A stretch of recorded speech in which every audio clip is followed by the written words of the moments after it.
So I was in line with people for 3 hours talking to all the folks. And they were Christians, and they were happy, and they had families, and they were lovely people. And I started talking to them. And they were happy and prayerful, and none of them that I spoke to believed that the shooter that they got and have arrested actually did it.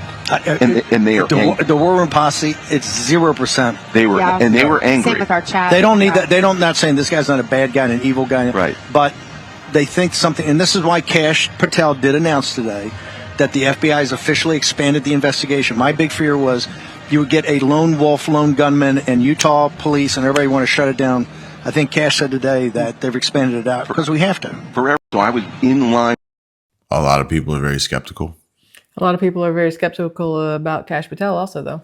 Do you think that this was the FBI's attempt or Kash Patel's attempt at trying to say, look how great we are? No, I think this is Kash Patel's attempt at trying to save face because everybody's looking at all the holes in everything that the FBI has released so far. I don't think it's him trying to say, look how great we are. I think it's him trying to say, we're going to keep going because people aren't buying what we're saying. I mean, Kash Patel, he jumped out there, I think, in the beginning and said, we have him in custody. Kind of found out they didn't. It was the wrong guy. Then he goes, now we got him. It's just like, he was posting on social media and everything. It's like, you're divulging way too much information way too quickly without any sort of, I don't know the right word. I was going to say proof or, proof would be a good one in and of itself. But also, I don't think the public needs to know every single thing immediately because then everything they're giving us, if there is a trial, they can't use any of it at trial, correct? Because it's all public knowledge. But are they giving us so much that eventually it's just so convoluted that no one knows anything? That part. And eventually it's like... Well, I mean, them accidentally, arresting the wrong people so many times really does kind of lower your credibility and the people's willingness to believe you. I mean, you can only cry wolf so many times before, they quit listening to you. Kash Patel, Pam Bondi, currently batting 0. Hard zeros. So this is maybe the complete opposite of knowing too much, whereas the media wants you to know very little. Was anybody else initially watching Charlie Kirk's memorial service on ABC and they was just doing a whole bunch of talking and I'm thinking it ain't started yet, you know what I mean? They just getting everything set up or whatever. And then I go to Charlie Kirk's YouTube channel and they're in an entire praise and worship segment. Like, whole time it's going on. Like, whole time praise and worship is going on. Big old arena, everybody praising Jesus. But ABC ain't got it on at all. ABC is doing their own segment, talking about God knows what. Whole time they praising Jesus, and it makes sense, of course. Of course y'all weren't airing that. Of course. Praise and worship going on. Exactly what Charlie Kirk wanted. 100,000 people coming together to celebrate Jesus. And of course, ABC is talking about everything else but what's going on. I had no idea it was on. I'm sitting there waiting. Somebody had to tell me, nah, bro, like a concert is going on right now. Like they praise and worship right now. That's crazy. I'm not surprised, are you? I didn't watch it, so I don't know. Ironic that it would be ABC. Something that comes to mind is actually something I talked about on a video I did this morning. And it was about this post here and how Erica Kirk supposedly just followed Candace Owens on Instagram as Candace exposes the federal cover-up of the Charlie Kirk assassination. And immediately I thought to myself, this doesn't seem real. No. You think that in the middle of everything that's going on, Erica's just casually scrolling Instagram to follow Candace Owens? After my video was done, I'm cleaning up my bookmarks, and then the context is added that this is false. Erica has been following Candace on Instagram for some time, and this account frequently posts false information for engagement and baiting Which happens a lot. And to walk down the street and say that ABC did this or ABC didn't do that makes perfect sense, considering ABC is in the spotlight right now. Mm-hmm. It's not NBC. It's not CNN. It's not any of the other networks. It happened to be ABC. I don't know. But I wouldn't put it past them. But I don't know if I would peg ABC as the one to do it so close to Jimmy Kimmel. Oh yeah, definitely not. There's no way they were going to do any decent coverage of Charlie Kirk. But also, I think a lot of those networks are afraid to post or show anything that celebrates Jesus or God or whatever else, because they'd be too worried about offending their godless base or their Muslim base or their whatever base. So, because I mean, you've got to think about who really watches those stations. Most of the time, it's not the same people that are going to Charlie Kirk's funeral. It's insane to think that that is the America that we live in. Yeah. An America that cannot even be allowed to hear a prayer. Well, dang, they took the Pledge of Allegiance out of school because it says under God.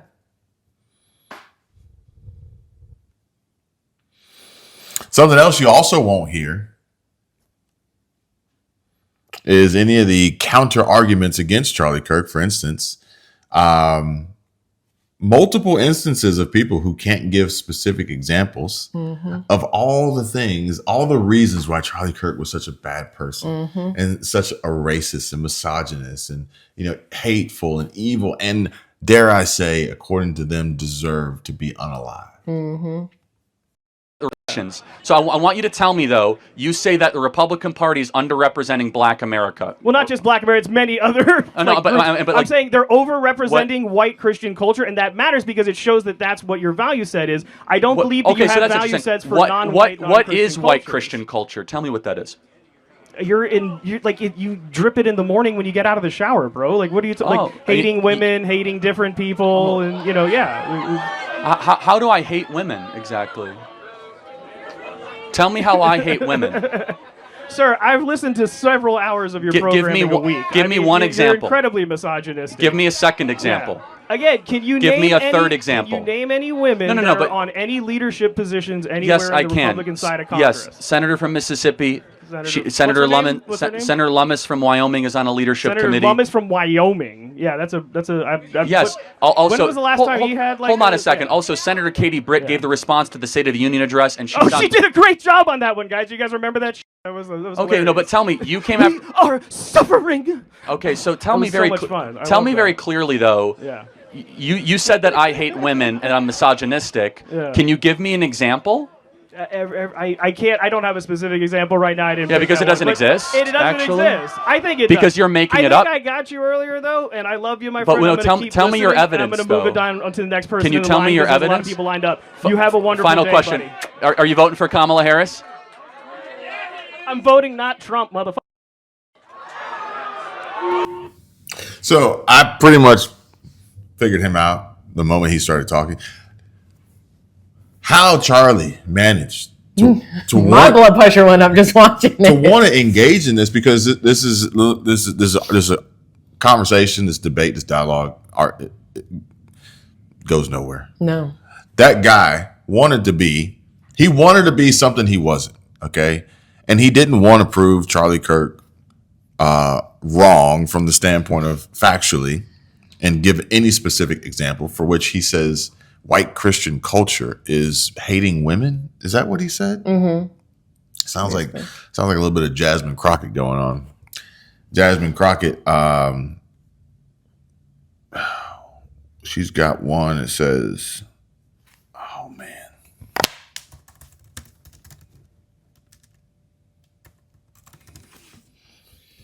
Hurts my heart that only 2 Caucasians among 58 Democrats voted against Kirk's resolution. Why is everything skin for her?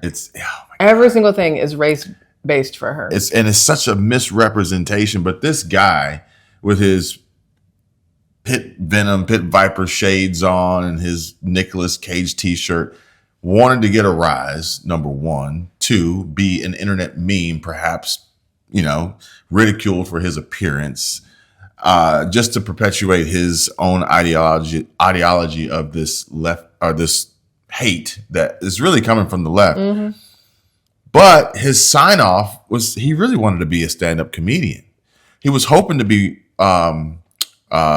discovered maybe by literally the way that he closed it. Literally the way he closed it. And I think if he would have left out the not Trump motherfucker, he might have actually done okay. And some shitty club might have picked him up to, open for some other shitty comedians. But man. What was interesting is that generally, I would say 9 times out of 10, these people that are trying to go up against Charlie Kirk, the second he is able to shut them down, their brains implode and they either stop talking, they walk away, they keep trying to make a point that is clearly not even feasible. And I truly hate it for them that they are that stupid, that they don't understand that, like, there's something wrong there because they've listened so much and too long to people like Jasmine Crockett that they cannot wrap their minds around when they are incorrect and they have been proven wrong. I think genuinely Charlie Kirk on one side would be, and he would exist in these events because he loved people. And anyone else who stepped up to the microphone were there because they hated him and they hate people. Not all of them.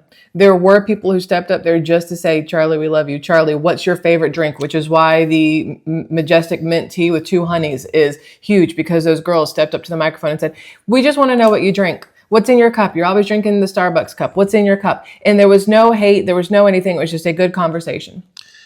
Where do we go from here? You have to have people that are willing to still have a voice like Charlie's, because there will always be, unfortunately, people that are willing to have voices like Jasmine Crockett. I'm not asking for anyone to try and replace Charlie. No, it's not possible. But I am curious what happens next. As you know, a lot of people believed you were advocating for a violent response. You've clarified that now. And people are saying, is that a sincere clarification, or have you just calmed down? It wasn't a clarification. It was a repeat. And I stand by it. I am advocating for lawful, maybe let me clarify, ruthless violence in defense of us and our own. And if you give me 1.5 minutes, I can make it crystal clear if we need to. What you're seeing with Charlie Kirk is what got through. Charlie Kirk lived under a cloud just as I have. It's the reason that I stopped doing Change My Minds, where there were 12 felonious assaults, attempts at battery, and attempts on my life. And I know quite a few, and many I don't, of Charlie Kirk. I want to be clear. I want those on the left to speak freely and to be able to host their events with minimal security as they do now for the rest of their lives. Just as surely, I want them to be deathly terrified of showing up and acting with the increasing violence as they have at our events. And that goes both ways. Hey, if there's a spat of right-wing violence that's spreading across this country, treat those people the same way that we treat yours. But you won't find it. And let me just address a couple of things here. What I think leads to violence, they'll try and blame it on Donald Trump. They'll give us a bunch of reasons. Let me be really clear here. Joe Walsh will say that this is an overreaction. He said that yesterday. He doesn't understand why this is a big deal. That's untrue. He will say that statistically more violence comes from the right. That's provably untrue. He has been stating for days that the shooter was in fact not a leftist and we didn't know. That's provably untrue. He will create a false equivalency between Charlie Kirk and the murder of the Hortmans in Minnesota. That's provably untrue. And finally, he will place blame, as the left and the spineless right does, for all of this on Donald Trump, conservatives, rising figures, and the rhetoric for temperatures in this country. That is provably untrue. Donald Trump ran on Law and Order and won because of leftist violence. All of this, let me finish with this. All of this is by design, so that the left and spineless right can make this conversation about conservatives responding to the cold-blooded terroristic assassination and gleeful celebration thereafter of a young man who did nothing more than sit down at a table and allow anyone to speak their opinion. And I know what it's like because I was in that spot. I started it, and Charlie cited it as inspiration. If I could change one thing, and I do believe that I'm partially responsible for this, I've failed people. I've had to do a lot of soul searching. When I did Change My Mind and started in 2016, the idea was, hey, calling the left on their bluff, civil dialogue with anyone to the tune of billions of plays and hundreds of hours. And it got increasingly violent. And what I didn't tell people, I told people out there, go do this on your own campus, have these conversations. I advocated for it. And Charlie took it to another level. He was unbelievable at it. What I didn't do, I didn't tell people about the threats because I didn't want copycats. I didn't tell them about terrorists from Yemen through Sweden showing up in East Grand Rapids. I didn't tell them about concrete milkshakes. I didn't tell them about my tires getting slashed, about people trying to firebomb my car. And maybe if I would have picked up the phone, maybe if I would have used this megaphone to tell people it's real life out there and the left wants you dead, maybe Charlie would have had a fighting chance. I'm glad that you played that. Civil dialogue led to extreme cases of violence, which again is, I'm wondering what happens next. Where do we go from here? Because now people are, like I said, you're either going to you have some, like, what's his name? Brylan, the boy. You have him saying, okay, well, I'm going out to campuses now. I'm going to go talk. I'm going to continue what Charlie Kirk was doing. You have other people who are saying, I'm going to continue what Charlie Kirk was doing. But you're also going to have voices that were already kind of sort of doing what he was doing or thinking about doing it, going, I can't do this because what about my family? What about whatever? Like, it's going to scare some people away, but it's going to make other people step up even more. So it's I don't know which way it'll go more, though. Like, more step up or more step back. I think that as it steps up, we will see more secure venues and more bulletproof plexiglass. If they take out more people on the right, I'm assuming their goal is to have the right now asking for gun laws. Take away your guns.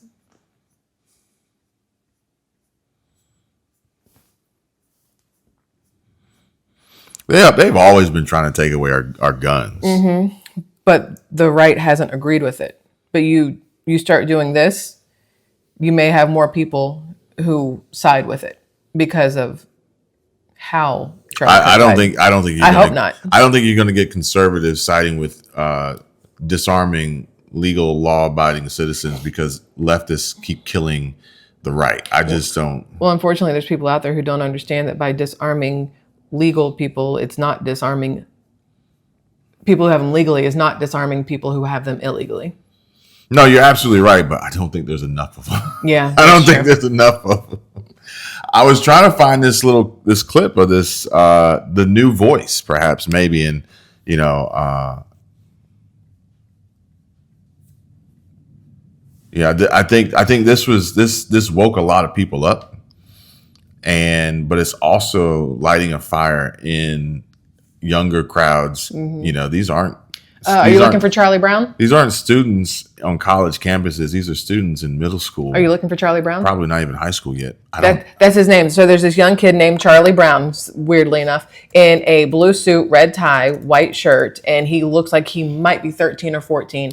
And he's talking about how he's going to take over. Hi, my name is Charlie Brown. I'm 13 years old, and I am a part of / founder of a mission called Where's Charlie?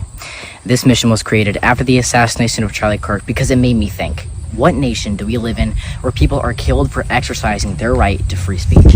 My mission is best described in this quote: you can kill the messenger, but not the message.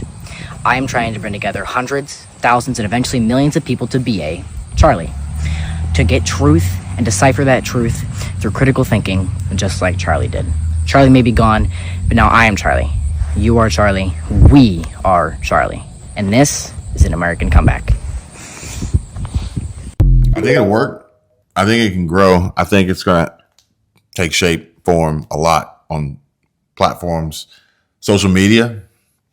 But, given the turnout for the memorial yesterday, anything's possible. Granted, extreme high levels of security. But I would say I think Charlie Kirk. There's a quote. He says he's talking to a young man, and he told him, he says, the left may have more money than you, but they won't outwork you. Charlie and I first met in the 4th grade when I started my podcast, and not a lot of people wanted to go on a 4th grader's podcast, but Charlie took a chance on me when he didn't have to. And I want to tell you my favorite Charlie story that just kind of brought a smile to my face a moment ago as I was thinking of it again. I asked Charlie after the interview, I said, Charlie, you're such a huge figure. What advice do you have for an 11-year-old like me? And he said, Brylan, the left may have all the money in the world, but they can never outwork me. I will wake up as early as I need to. I will stay up as late as I need to, and I will never stop fighting for this country.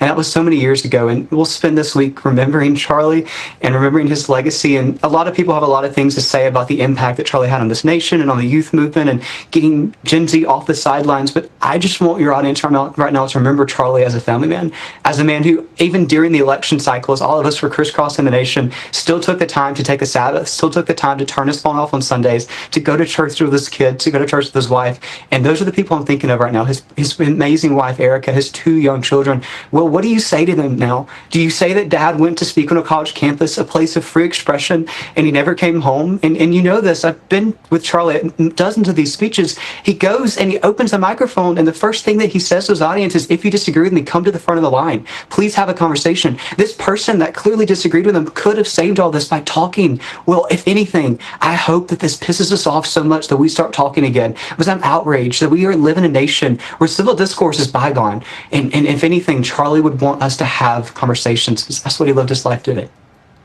And so we also know that we don't need as much money as the left based on Trump's campaign win versus Kamala Harris's campaign loss.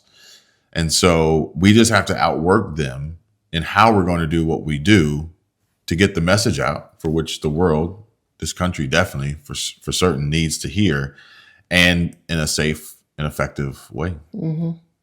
And if you are interested in saving money, specifically on your Medicare, then make sure you give our friends at Chapter a call. And I want you guys to really, really pay attention here, because it's come to my attention that most seniors are not on the best Medicare plan. They're either overpaying for the same coverage they could get elsewhere, or they don't have the coverage they need in an emergency. Chapter can review your options in under 20 minutes. It's fast, it's simple, it's easy, and it's free. If you're already on the best possible plan, they'll tell you they're unbiased and they're purely here to help folks, seniors, save money on healthcare, on average $1,100. And if you're not on the right plan, they'll help you switch, even if it's to a plan that pays them nothing. Again, unbiased, folks. This is unique and unlike any other Medicare provider out there. And this is exactly why we love Chapter so much, because they're literally just trying to help people. Chapter works for you, not big insurance or the government. And there's no pressure, just honest, free advice from professionals who know Medicare inside and out.